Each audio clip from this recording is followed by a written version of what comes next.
પર્દાફાશ ભુજમાં નકલી પેઢી બનાવી ₹105 કરોડનું ફ્રોડ આચરનાર બેંક કર્મચારી સહિત ટોળકી ઝડપાઈ 40 થી વધુ ગુનાનો ભેદ ઉકેલાયો. કચ્છના ભુજ અને છાડુરા વિસ્તારના ભેજા બાજુએ રચેલા એક મોટા સાયબર ફ્રોડનો પશ્ચિમ કચ્છ સાયબર ક્રાઇમ સેલે પર્દાફાશ કર્યો છે, જેમાં દેશભરના લોકોને નિશાન બનાવીને ₹105 કરોડની જંગી રકમની છેતરપિંડી આચરવામાં આવી હતી. હાઈ પ્રોફાઇલ કૌભાંડમાં ભુજના શખ્સોને ખાનગી બેંક HDFCના કર્મચારીની મિલીભગત સમાવી છે. પોલીસે તપાસ દરમિયાન એક શંકાસ્પદ બેંક એકાઉન્ટને ટ્રેક કરીને મુખ્ય સૂત્રધાર અને બેંક કર્મચારી શુભમ ડાબીની ધરપકડ કરી છે, જેણે પોતાના હોદ્દાનો દુરુપયોગ કરી કૌભાંડીઓને મદદ કરી હતી. પોલીસ તપાસમાં ચોંકાવનારી વિગતો બહાર આવી છે કે આરોપીઓએ ક્રિષ્ના ટ્રેડર્સ નામની એક બોગસ પેઢી ઊભી કરી હતી અને તેના નામે બેંકમાં કરંટ એકાઉન્ટ ખોલાવ્યું હતું. આ એક જ ખાતામાં દેશના વિવિધ રાજ્યોમાંથી છેતરપિંડીનો ભોગ બનેલા લોકોના પૈસા જમા થતા હતા અને કુલ વ્યવહાર ₹105 કરોડને પાર પહોંચી ગયો હતો. તપાસ દરમિયાન સામે આવ્યું છે કે એકાઉન્ટ સાથે દેશભરમાંથી નોંધાયેલી 40 થી વધુ સાયબર ફ્રોડની ફરિયાદોના તાળા જોડાયેલા છે, જેમાં દિલ્હી, ગુજરાત, હરિયાણા અને મહારાષ્ટ્ર સહિતના રાજ્યોનો સમાવેશ થાય છે. આ કૌભાંડમાં સંડોવાયેલા અન્ય આરોપી જીગર પારઘડુ અને સાથીદારો હજુ પોલીસ પકડથી દૂર છે, જેમની શોધખોળ તેજ કરવામાં આવી છે.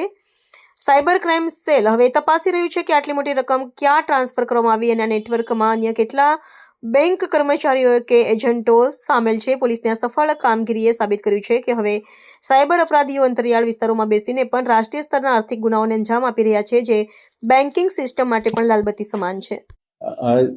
જુદા જુદા ગુનેગારો જે પૈસા કમાવા માટે શોર્ટકટ અપનાવતા હોય છે અને આ સમયમાં જે સાયબર ક્રાઇમનો જે ચીલો નવો પડેલો છે અને એમાં જુદા જુદા સાયબર ફ્રોડ થતા હોય છે, તો એ સાયબર ફ્રોડ માં એક જે નવી બાબત જાણવા મળી છે કે મ્યુલ એકાઉન્ટ ઓપરેટ કરવામાં આવતા હોય છે.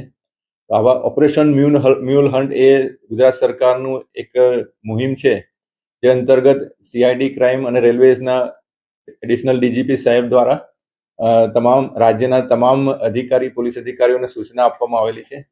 અને એ અંતર્ગત અહીંયા અત્રેના રેન્જ IG શ્રી ચિરાગ કોરડિયા સાહેબ અને SP શ્રી વિકાસ સુંદા સાહેબ દ્વારા સાયબર સેલના જે નોડલ અધિકારી છે શ્રી ઇન્ચાર્જ PI જે LCBના છે જેઠી સાહેબ, એમને અને એમની ટીમને આ બાબતે નક્કર કાર્યવાહી કરવા સૂચના આપેલી હતી.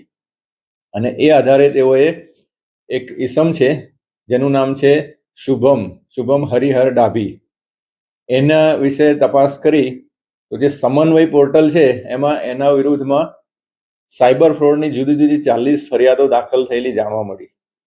એટલે એની ડિટેલમાં જ્યારે એમણે તપાસ કરી એમની ટીમે, ત્યારે એવું હકીકત જાણવા મળી કે એમણે એક મ્યુલ એકાઉન્ટ બનાવેલું છે.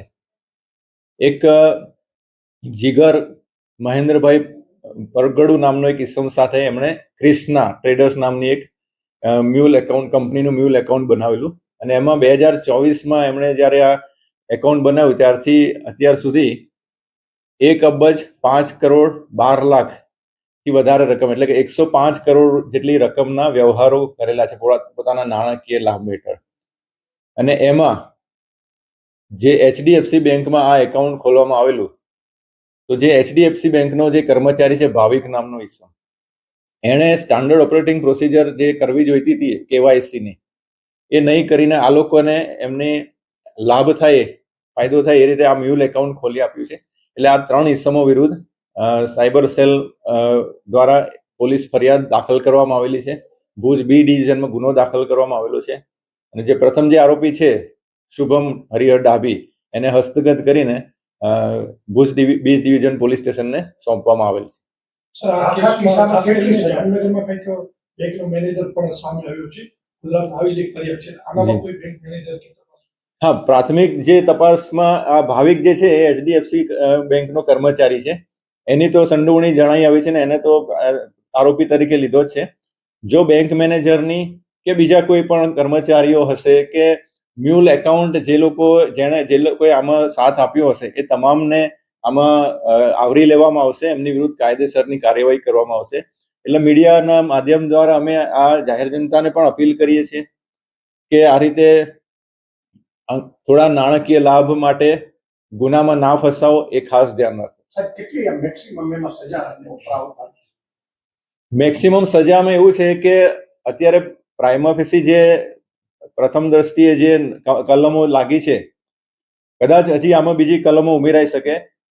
BNS ની કલમો અને સાયબર IT એક્ટની કલમો હેઠળ ગુનો દાખલ કરવામાં આવેલો છે. પણ જે ચાર્જશીટ થશે ત્યારે જ આપણને ક્લિયર પિક્ચર ખબર પડશે કે કેટલા ઇસમો છે અને એમને કઈ કઈ સજાઓ હેઠળ કઈ કઈ કલમ હેઠળ સજાઓ થશે. સર, સમગ્ર મામલે આરોપીને કેવી રીતે એમાં રૂપિયા મળતા હતા અને કેટલું કમિશન હોય છે આવી રીતે, અને શું લોકોને અપીલ છે? એમાં જે કમિશનનું જે છે એ તપાસનો વિષય છે કે કોણ કેટલું કમિશન લેતું હતું. પણ આમાં જે પ્રાથમિક તપાસમાં એવું જાણવા મળ્યું છે કે એમના આ એકાઉન્ટમાં લાખો રૂપિયાના ટ્રાન્ઝેક્શન થતા હતા અને જેવું ડિપોઝિટ થાય અને તરત જ ઉપાડી લેવામાં આવતા હતા. એટલે એ હવે આરોપીઓને હસ્તગત કરીને બીજા 2 આરોપીઓને પણ એરેસ્ટ કરીને આની ડિટેલમાં ઊંડાણપૂર્વક તપાસ કરવામાં આવશે અને તમામ હકીકત બહાર આવશે.